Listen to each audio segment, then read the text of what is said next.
Shalom, hermanos, el Abba les bendiga. Vamos a continuar con la vida de David, su testimonio, su vida.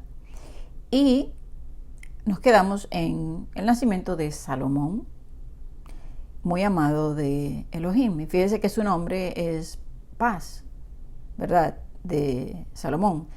Y podríamos decir rey amado de paz. Y mientras reinó Salomón hubo paz.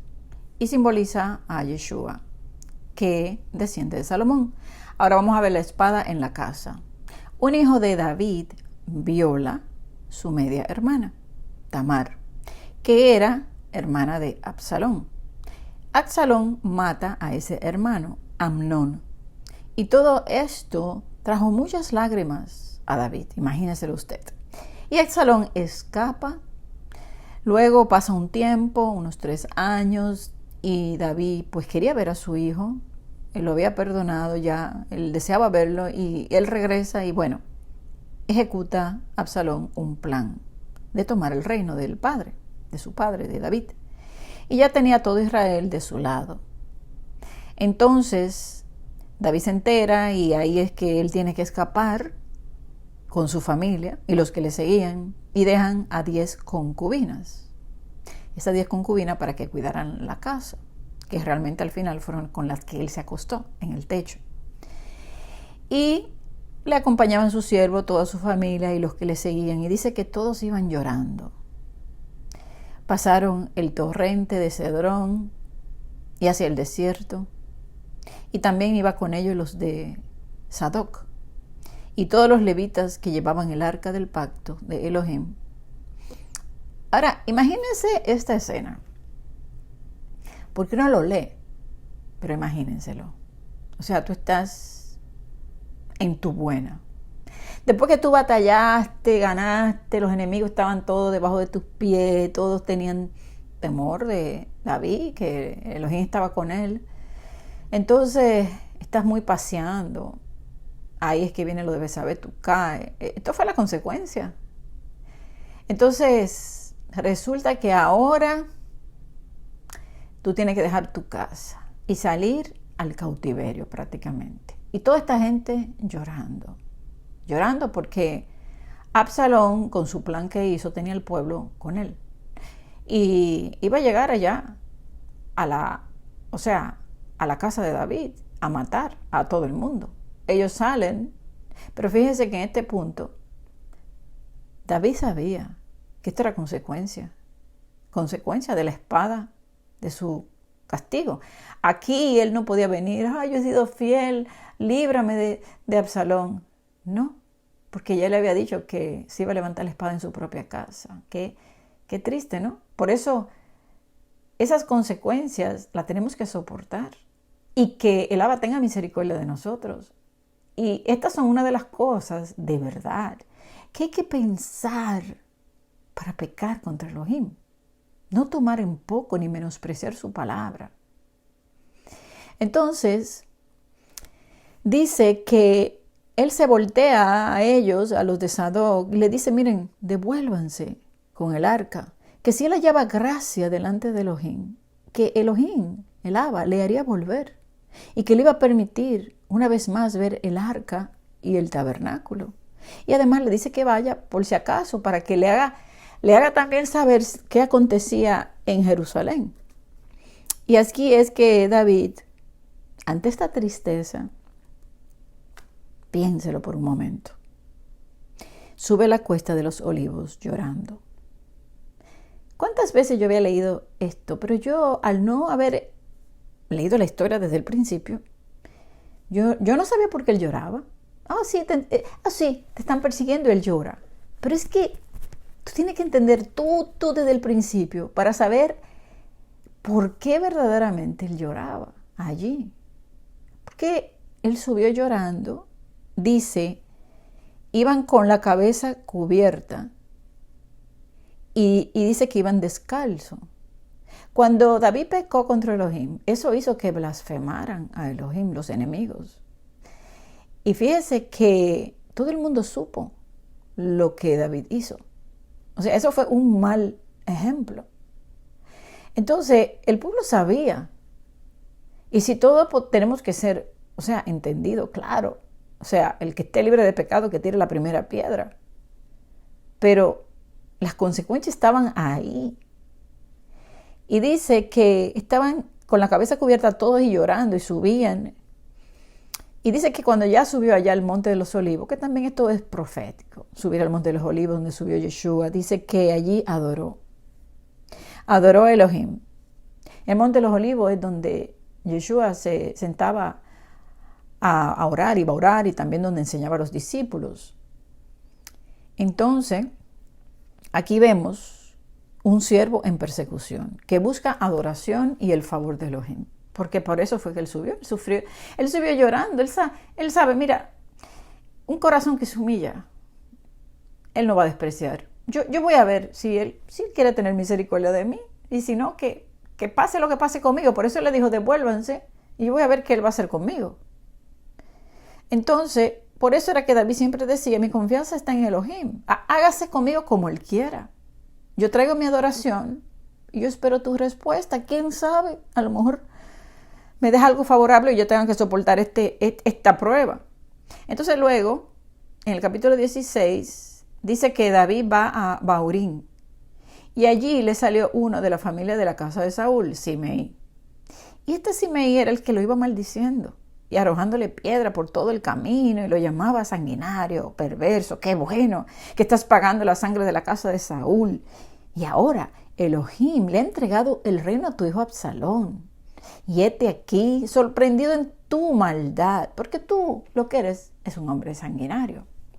Satanás siempre tiene a lo suyo que cuando tú estás en medio de una prueba, él siempre va a enviar para pisarte aún más, utilizando una media verdad.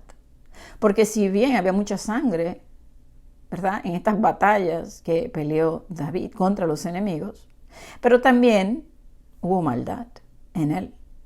Esta maldad que era consecuencia de lo que estaba pasando con su propio hijo. Y yo pienso que en sí David sentía culpa de que su hijo, la espada se había levantado de su hijo por culpa de él. Y por eso él no quería que le hicieran daño. Y vamos a ver más adelante, porque cuando matan a Absalón, él dijo, yo fui el que debí morir. O sea, a veces uno dice, o sea, uno no piensa, o sea, ¿por qué? ¿Qué estaba pasando aquí por la mente? Porque cuando las cosas nos pasan, ¿verdad?, y son consecuencias, tú quisieras cambiar algo. Vamos a suponer, tú pecaste, eso trajo una consecuencia. Y tú dijese, ay, si yo lo hubiese pensado mejor y no lo hubiera hecho, yo no tuviese esta consecuencia. Pero ya la consecuencia está. Entonces es mejor no llegar a ese punto. Porque aquí Absalón se levanta y seguro que él pensó, todo esto por mi culpa. Entonces cuando Simei empieza a insultarlo, entonces, claro, hablando cosas que no son, desviando, pero en el sí es como haciéndoles recordar, mira lo que tú hiciste, pero yo te lo voy a poner más grande todavía para pisarte, para hacerte sentir mal, y esto lo permite el Abba. Y él le dice que está bien, que lo deje, que si el Abba le había permitido todas estas acusaciones, porque sí hubo maldad en David con lo que él hizo con Betsabé, y que ahí estaban las consecuencias, que si Elohim le había dicho, ¿verdad?, que lo dejara, que quién sabe si luego de esto, por él mantenerse humilde, porque se lo merecía, déjalo. Porque si Elohim lo envió, si mi propio hijo me persigue, ¿cómo no lo hará un hijo de la casa de Benjamín? Entonces le dice, quizá Yahweh mirará mi aflicción y me dará bien por sus maldiciones de hoy. Entonces, si nosotros soportamos las consecuencias del mal, el Abba tiene misericordia. Pero si nosotros, ay, no, yo no me lo merezco. Pero oye, nosotros, el Padre no nos paga según lo que merecemos, porque Él es amoroso. En verdad nos merecemos mucho más. ¿Cuántas cosas nosotros hemos hecho? Sin embargo, Elohim no nos ha castigado según merecemos. Entonces, ¿qué aprende uno de todo esto? Que hay consecuencias y que tenemos que caminar firme, recto. Entonces, todo esto fue consecuencia de lo que hizo David. Ahora él debe aguantar, llorar, soportar insultos, no quejarse, sino esperar la misericordia de Elohim para con él. Entonces dice que aquí Absalón toma Jerusalén, y ahí es donde entra a la casa de David, y a la luz de todo en el terrado se acuesta con las concubinas, y ahí se cumple lo que se le había dicho a David. El padre al hijo que ama disciplina, castiga. El castigo viene a raíz de dejar que la maldad fluya o que el enemigo tome la vara. O sea, Elohim interviene por nosotros para que no nos hagan mal. Y eso lo vemos en la vida de David. Porque él hacía, mira, déjame hacer que Saúl se vaya y que no te vea, o déjame hacer que caiga en un sueño profundo para que no te agarre. O sea, fíjese que la maldad está en curso, pero Elohim detiene a tu favor. Pero cuando él no la detiene, entonces le das rienda suelta. Y eso es lo que va a pasar en este final de los tiempos, que le va a dar la rienda suelta a la maldad. No es que Elohim, que el Abba hizo esto, es que él no lo paró, porque él lo puede parar. Y a veces decimos, ay, ¿por qué el Padre no paró esto para que no pasara en mi vida? No, porque te lo merecías. Es por eso que lo permite. Es que, fíjese que en ningún momento David se fue a quejar, oh, yo no me merezco esto. Wow. La verdad que nosotros nos creemos que nos merecemos mucho. David en ningún momento, mire que David amaba al Padre, hacía el bien, era justo, practicaba la justicia, la equidad, la integridad, pero tuvo sus deslices, como se dice, ¿verdad? Y fíjese que pagó las consecuencias, pero él en ningún momento nos dijo, ay, yo no me merezco esto. No, yo me lo merezco, déjalo que me maldiga. Yo realmente he actuado mal. Y ya él me lo dijo. Él me perdonó la vida, me perdonó, pero él me dijo que la espada no iba a salir de mi casa y que iban a pasar situaciones y estaban pasando. Entonces, porque fíjese que este hombre insulta a David, porque David ya no estaba en el reino. Él se atrevió a insultar a David porque ya era como que el hijo había tomado el reino y ya David no era el rey. Por eso, y lo vamos a ver más adelante, cuando Elohim le entrega el reinado otra vez a David, este hombre va, ay, perdóname por lo que yo dije. Él va y le pide perdón.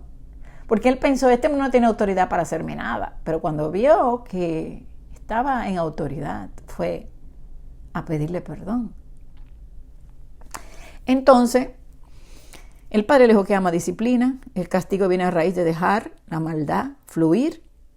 El enemigo toma la vara. O sea, Elohim interviene para que no nos hagan mal, pero si él decide dejar correr el juicio, la maldad del hombre, por su desobediencia, él lo hace. Y esto va a pasar cuando él entregue la vara del castigo en manos del anticristo y sus gobernantes. Entonces, el que ahora mal aconseja a Absalón era un consejero del rey David. Y aquí vemos también traición. Eso sí duele, cuando te traicionan. El que era tu amigo y consejero se va donde el que es tu enemigo. Y seguro que le hablaba mal de David. No, tú eres el bueno. David es el malo, porque así son de traicionero. Y le dice que él mismo lo iba a perseguir para matarlo. El nombre de este hombre era Aitofel. Está en el capítulo 17. Y dice que él iba a hacer volver todo el pueblo a Absalón. O sea, voy a matar a David y yo te voy a hacer que todo el pueblo esté contigo, Absalón.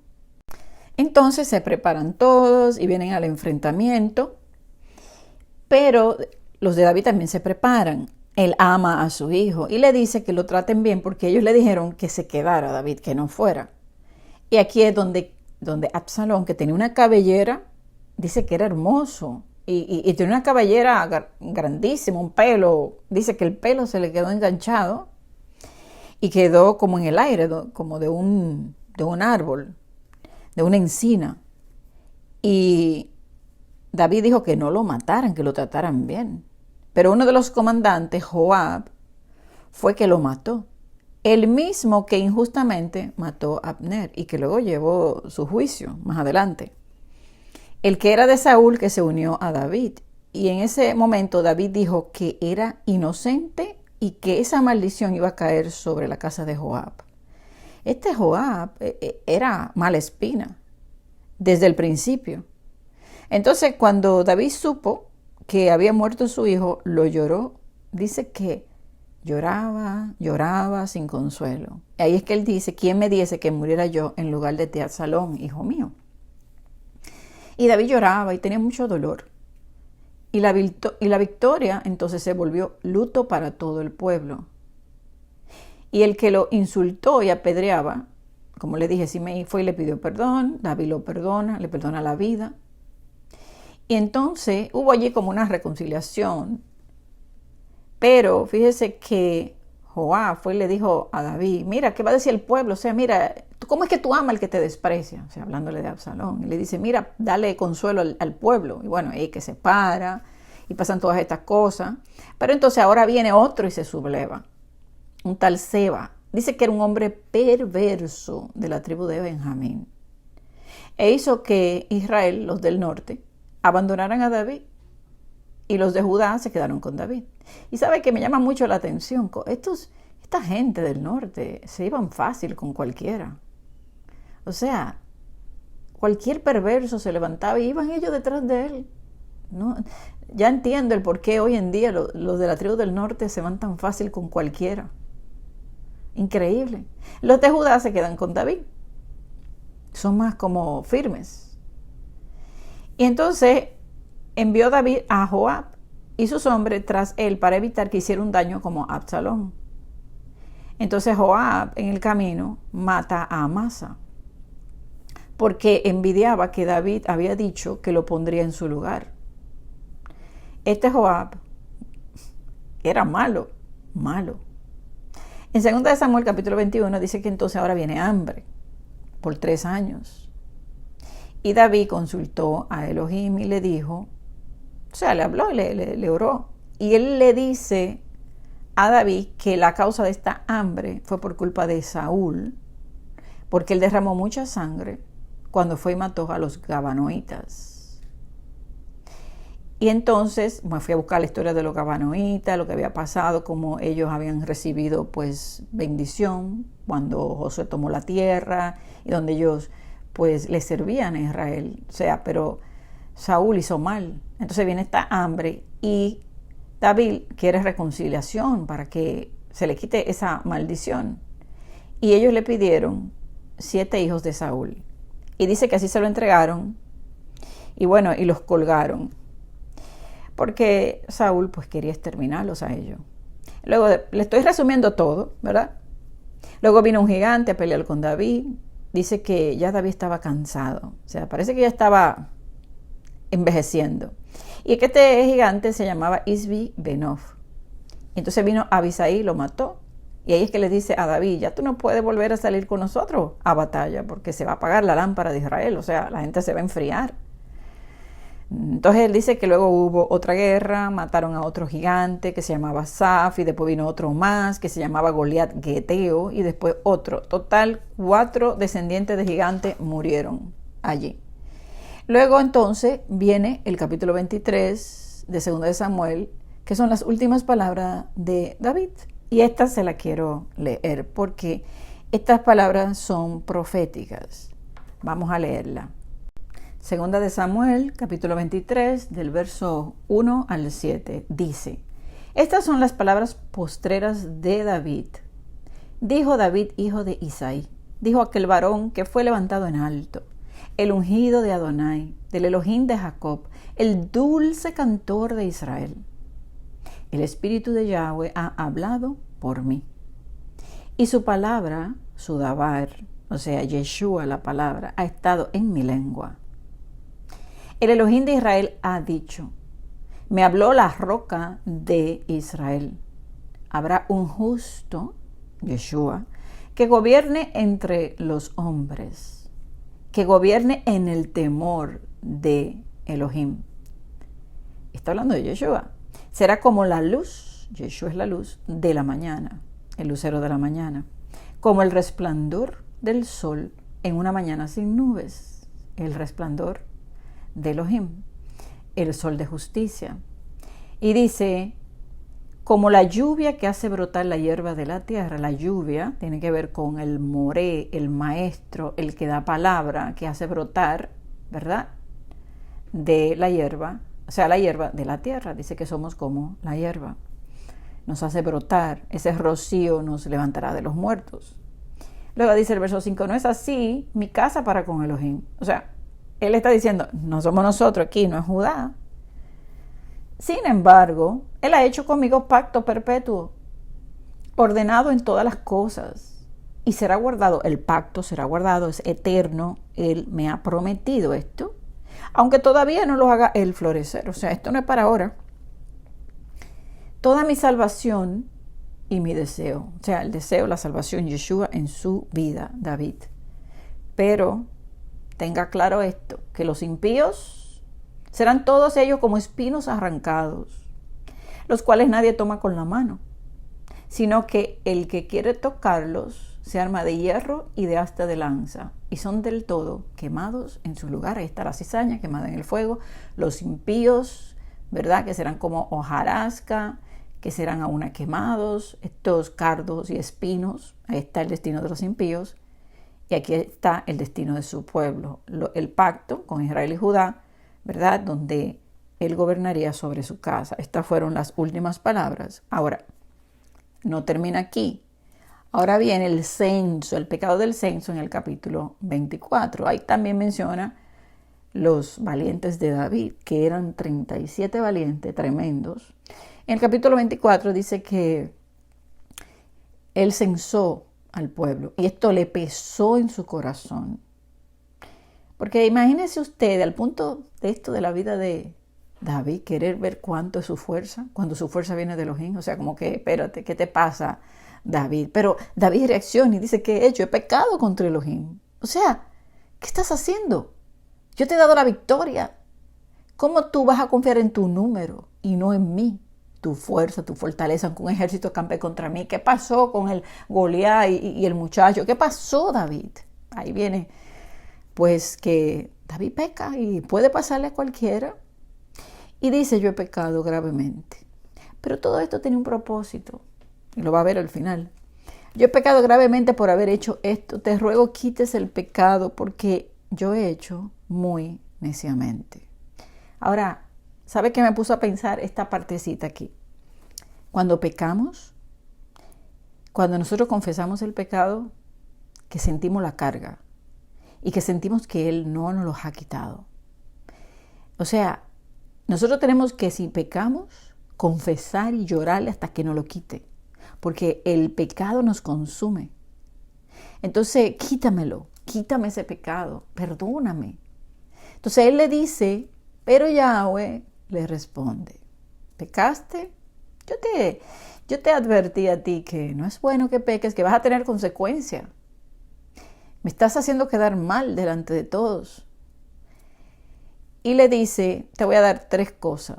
Elige 7 años de hambre, 3 meses tú huyendo de tus enemigos y que ellos te persigan, o 3 días de peste. Y fíjese que aquí veo yo hambruna, persecución y pestilencia. 7 años, 3 días, 3 meses. 3 meses, 150 días. Todo eso es profético. Bueno, dime, piensa y responde. Y David dijo, en grande angustia estoy. Pero mejor caigamos en mano de Elohim, porque sus misericordias son muchas, mas no caiga en mano de los hombres. O sea, fíjese que aquí David tampoco dice, pero no fue nada, yo no me lo merezco. No, él le dijo, hace como tú quieras, tú sabes lo que estás haciendo. Bueno, si tú me estás dando a escoger, yo voy a escoger caer en tu mano. Y él escogió la peste, porque si te pones a pensar, tú dices, wow, 3 meses escondido en cueva de nuevo, 7 años de hambre es mucho. Y él dijo, 3 días se pasan rápido, vamos a coger 3 días. Pero esos 3 días, dice que él envió una peste sobre Israel, que murieron 70,000 hombres, 70,000. Y eso de 70 también es profético, 70, generación final, naciones, la copa de la ira de las naciones, 70,000. Y entonces ahí es que él envía el profeta Gad a que le levantara un altar a Elohim. Él para esto que estaba pasando, le dice al ángel de Elohim, que a él lo ve, que pare la espada, y le dice que vaya y que le levante un altar en la era de Araúna, Jebuseo. Y allí él la compra por 50. Ahí está también profético 50. Tiene que ver con el trigo, con la bendición, con el último jubileo. Y en este sitio se estaba limpiando el trigo. Por eso le digo que todo esto es profético. Ciclos de plata. Y plata también simboliza bodas. Y también precio. El precio de la victoria, de parar esta maldición y traer bendición. Un altar para adorar. Y le dice que le haga allí sacrificio. Y dice que Elohim oyó la súplica de la tierra y cesó la plaga en Israel. Y no es casualidad que en ese mismo lugar, ahí, en el lugar que él compró, se levantara el templo de Salomón.